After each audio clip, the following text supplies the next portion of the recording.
اسی لمحے سگنل سبز ہوا اور وہ دونوں اپنی اپنی راہ پر نکلنے ہی والے تھے، لیکن وہ چند لمحے جیسے ان کی صبح کو ہمیشہ کے لیے یادگار بنا گئے۔ اس نے سلوٹ کے انداز میں اسے بائک کیا، پھر ہیلمٹ کو دوبارہ سے پہنا اور تیز رفتار سے اپنا بائک آگے لے گیا۔ لڑکی دل پر ہاتھ رکھے اسے خود سے دور جاتا ہوا دیکھ رہی تھی۔ یہ ایسے لڑکے ہماری قسمت میں کیوں نہیں ہوتے؟ وہ بس بے بسی سے بس آہ بھر کر رہ گئی تھی۔ اپنے آفس کے آگے اس نے اپنی بائک روکی، پھر بائک سے اترا۔ ہیلمٹ اس کے ساتھ ہی تھا۔ وہ قدم قدم چلتا ہوا اب آفس کے اندر آ رہا تھا۔ سامنے ہی ریسیپشنسٹ ماہین بیٹھی ہوئی تھی۔ اسے دیکھ کر ایک دم اس کے چہرے پہ چمک آئی۔ موبائل میں ایک نظر اپنے آپ کو دیکھا، لپسٹک لگی ہوئی تھی، ڈارک سرخ رنگ کی۔ وہ اسے وہاں سے سلام کرتے ہوئے جانے لگا کہ ماہین نے فوراً سے اسے روکا۔ باس ابھی نہیں آئی ہے کیا واقعی؟ مظہر خان کو حیرت ہوئی۔ ہاں، وہ 9:30 بجے تک آتی ہے، فکس۔ جاب کا پہلا ہی دن تھا اور میں ٹریفک کی وجہ سے 15 منٹ لیٹ ہو گیا ہوں، وہ اپنی گھڑی کو دیکھتے ہوئے کہہ رہا تھا۔ کیا فرق پڑتا ہے؟ لڑکے نے چونک کر اسے دیکھا۔ میرا مطلب اب ٹریفک تھا تو تم کیا ہی کر سکتے تھے؟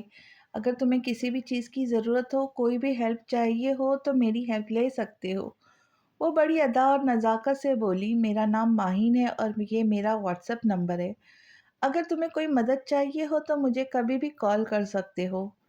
پھر لڑکی نے دوستانہ انداز میں ہاتھ آگے بڑھایا۔ چند لمحے اس نے اس کا ہاتھ دیکھا، پھر نرمی سے تھام لیا۔ مجھے مظہر خان کہتے ہیں۔ وہ سیدھا آگے بڑھ گیا۔ وہ اوقات سے باہر لڑکا جب وہاں سے گیا تو بوریت ایک بار پھر سے ارد گرد موجود تھی۔ خوبصورت نظارہ کہیں کھو گیا تھا۔ اس نے منہ چڑھایا۔ نہ بڑی گھوڑی لال لگا۔ بڑھاپے میں بھی سکون نہیں اس کو۔ خود کی زندگی اتنی رنگین ہے، اگر تھوڑی سی بھی رنگین کر لوں گی تو کیا موت پڑ جائے گی اس کو؟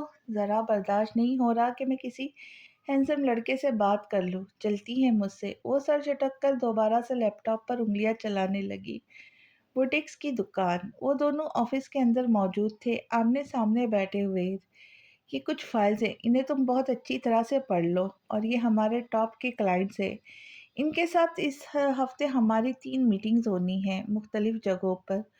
وقت تبدیل ہو سکتا ہے اگر مصروفیت زیادہ رہی تو۔ تم ان سب کی کو کال کر کے ان سے ڈیٹیل مانگ لو کہ وہ کب تک فری ہوں گے، تو پھر ہم کوئی وقت ڈیسائیڈ کر لیتے ہیں ملنے کا۔ لیکن ایک بات یاد رہے، یہ تینوں میٹنگز اسی ہفتے میں ہونی ہے۔ ان کو مجبور کرو کہ وہ تینوں اسی ہفتے میں اسی کام کو ختم کرے، کیونکہ مال ریڈی کر کے دکانوں پر پہنچانا ہے۔ آگے شادیوں کا سیزن آ رہا ہے تو جیولری کی ڈیمانڈ بڑھ جائے گی مارکیٹ میں۔ ہمارے نئے ڈیزائنز بھی بہت اچھے ہیں۔ ہمارے پاس آرڈر آئے ہوئے ہیں، بس مال کو ریڈی کر کے ڈیلیور کرنا ہے۔ اور یہ کچھ نئے ڈیزائنز ہیں۔ یہ ڈیزائنز ہمارے کلائنٹس کو بھی اچھے لگ جائے تو پھر ہم اس پہ بھی کام شروع کریں گے۔ اب وہ اپنی آنکھوں پر نظر کا چشمہ لگائے بڑے اعتماد سے کہہ رہی تھی، اور وہ لڑکا بہت غور سے انہیں سن رہا تھا۔ اسی ہی لمحے ایک آدمی ملازم کمرے کے اندر داخل ہوا۔ اس کے ہاتھ میں ایک چائے کا کپ تھا جو وہ شاید رضیہ شوکت کے لیے لے کر آیا تھا۔ وہ چائے لے کر ان کے قریب آ رہا تھا کہ اچانک ہی مظہر خان نے اپنا پاؤں بیچ میں کیا اور گرم گرم چائے گرنے ہی والی تھی رضیہ شوکت کے اوپر کہ اسی لمحے اس نے اس کی چہر کو پکڑ کر دوسری طرف کھینچا اور ان کو گرم چائے سے جھلسنے سے بچا لیا۔ دوسری طرف پیون کو سمجھ نہیں آیا کہ وہ کس چیز سے ٹکرایا تھا۔ دھیان سے مظہر خان نے ایک ہاتھ سے کرسی کو تھامے رکھا ہوا تھا۔ کرسی کے نیچے 4 پہیے لگے ہوئے تھے جن کی مدد سے اس نے انہیں کھینچ کر بچا لیا تھا۔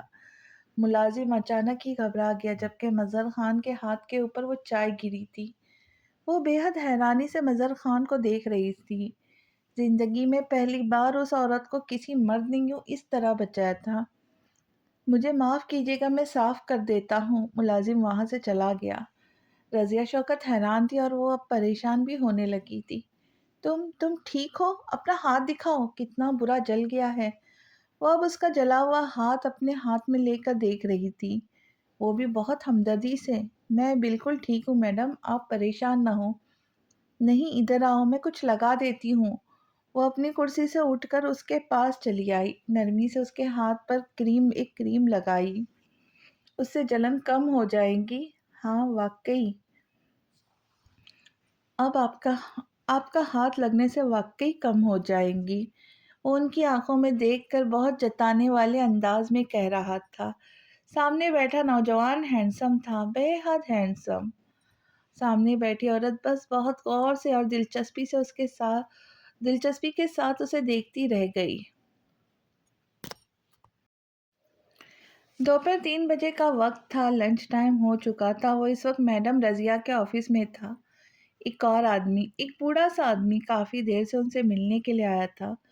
وہ دونوں ایک دوسرے سے یوں باتیں کر رہے تھے جیسے ان دونوں کے درمیان حد سے زیادہ بے تکلفی رہی تھی، اور ایسا تھا بھی۔ بات کرنے کے دوران ان دونوں نے نہ جانے کتنے بار ایک دوسرے کا ہاتھ پکڑا تھا۔ سامنے کھڑا مظہر خان جب جب کمرے میں آتا بہت غور سے ان دونوں کو دیکھتا اور مڑ جاتا، پھر آتا، دیکھتا، پھر مڑ جاتا۔ انہیں آفس میں بیٹھے ہوئے تقریباً 2 گھنٹے ہو چکے تھے۔ 3 بجے سے لے کر 5 بجے تک وہ اس عورت کے آفس میں ہی بیٹھا ہوا تھا۔ اب کی بار مظہر فائل لے کر اندر آیا تو چند لمحے وہیں کھڑا رہا۔ اس بوڑھے سے شخص کو دیکھتا رہا جو کہ 3 پیس سوٹ پہنا تھا۔ شکل سے امیر لگ رہا تھا لیکن حرکتوں سے ایک نمبر کا ٹھرکی۔ وہ ہاتھ میں دوسری فائل لیے کھڑا رہا جبکہ رضیہ شوکت پہلی فائل کو پڑھتے ہوئے اسے کچھ بتا رہی تھی جسے وہ نوٹ بھی کر رہا تھا۔ جب وہ اپنی بات مکمل کر چکی تو سامنے بیٹھا جو بوڑھا شخص سا تھا، جس کا نام جاوید تھا، وہ ایک ٹیکسٹائل کمپنی کا مالک تھا جس کے بیٹے اب اس کمپنی کو سنبھال رہے تھے، اور وہ بڑی دلچسپی کے ساتھ رضیہ شوکت سے باتیں کرتے ہوئے بار بار ان کا ہاتھ پکڑ رہا تھا۔ عمر زیادہ تھی، چہرے کے اوپر جھریاں آئی ہوئی تھی، لیکن جو حرکتیں تھی، توبہ توبہ! مظہر خان بس مسکرا کر رہ گیا۔ ٹھرکی سالہ! اسی وقت اس بوڑھے شخص کے موبائل کے اوپر ایک کال آئی۔ کال دیکھ کر وہ ایک قدم سنجیدہ ہو گیا۔ شاید اس کی بیوی کی کال تھی۔ رضیہ شوکت نے بھی اس کے چہرے کے اوپر سے اڑتی ہوئی ہوائیوں کو دیکھا۔ فون اٹھا لو، کہہ دو کہ تم میٹنگ میں ہو، عورت نے اس آدمی کی اور مشکل آسان کی۔ مظہر خان پیچھے کھڑا ان دونوں کو ہی دیکھ رہا تھا۔ آدمی نے فون اٹھا کر کان سے لگایا، پھر بات کرتا ہوا سامنے کھڑکی کی طرف چلا گیا۔ میز اور بیچ میں کافی فاصلہ تھا۔ اب اس آدمی کی آواز یہاں تک نہیں آ رہی تھی۔ سامنے منیز اس کے اوپر اس آدمی کی گاڑی کی چابی اور والیٹ تھا۔ یہ لو مظہر، تم جاؤ اور اس کو ایک بار پڑھ لو۔ ٹھیک ہے میڈم، وہ کہتا ہوا کمرے سے نکل گیا۔ وہ کمرے سے نکل تو گیا لیکن اسے اندازہ ہو گیا تھا کہ وہ عورت کیا کرنے والی ہے۔ اس نے باہر لگی ہوئی کھڑکی سے چھپ کر ایک منظر دیکھا۔ اس عورت نے اس آدمی کا والیٹ اٹھایا، اسے کھولا۔ والیٹ کے اندر کوئی کارڈ نہیں پڑا ہوا تھا، صرف اور صرف کیش تھا، وہ بھی بہت سارا۔ اس عورت نے والیٹ واپس بند کیا اور بجائے اس کی جگہ پر واپس رکھنے کے، اس نے پیسوں سے بھرا ہوا والیٹ اٹھایا، چوری کیا اور اپنے بیگ میں ڈال لیا۔ کھڑکی کے پاس کھڑا مظہر خان اس عورت کو دیکھتا رہا، اب کہ اس کے چہرے کے اوپر ایک گہری مسکراہٹ تھی، یعنی وہ عورت واقعی میں چور تھی۔ جو معلومات اسے دی گئی تھی بالکل اسی کے مطابق، ایک ہاتھ صاف چور عورت جو اسی طریقے سے لوگوں کو بیوقوف بنا بنا کر چوریاں کر کے یہاں تک پہنچی تھی اور کاروبار میں بھی لوگوں کو دھوکہ دے رہی تھی۔ وہ عورت جس کا نام رضیہ شوکت تھا، سالوں سے یہی کام کرتی آ رہی تھی۔ نہ جانے کتنی لوگوں کو اس نے چونا لگایا تھا، بیوقوف بنا بنا کر ان سے پیسے کھائے تھے اور اپنا کاروبار کیا تھا۔ وہ آدمی پلٹ کر واپس آیا اور ایک بار پھر کرسی پر بیٹھا۔ چند لمحے اس عورت کو دیکھا، وہ بھی انہیں ہی دیکھ رہی تھی۔ چلو رضیہ، اب میں نکلتا ہوں، کچھ ضروری کام آ گیا ہے۔ ٹھیک ہے، جیسے تمہاری مرضی، دوبارہ کب آؤ گے؟ وہ بہت ہی مزے سے ان کی آنکھوں میں آنکھیں ڈال کر پوچھ رہی تھی۔ جلد آنے کی کوشش کروں گا، پریشان مت ہو ڈیئر، پھر کسی اچھی جگہ پر ڈنر کریں گے۔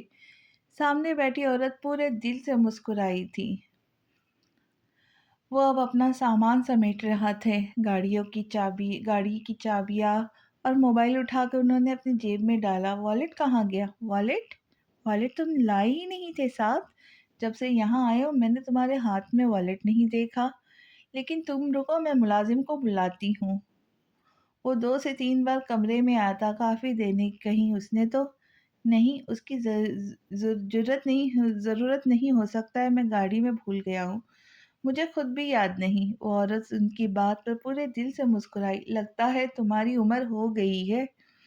اور وہ ان کی بات پر ہنس پڑے۔ بھلے ہی میری عمر زیادہ ہو گئی لیکن میرا دل ابھی بھی ہے تمہارے لیے، اور تمہیں دیکھ کر بہت جوان ہے۔ چلو پھر تم سے ملاقات ہوتی ہے بعد میں۔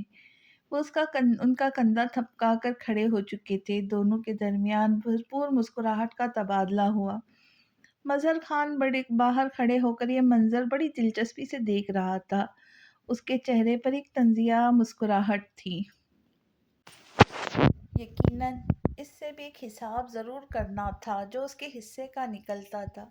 وہ اپنا سر جھٹک کر آگے بڑھ گیا۔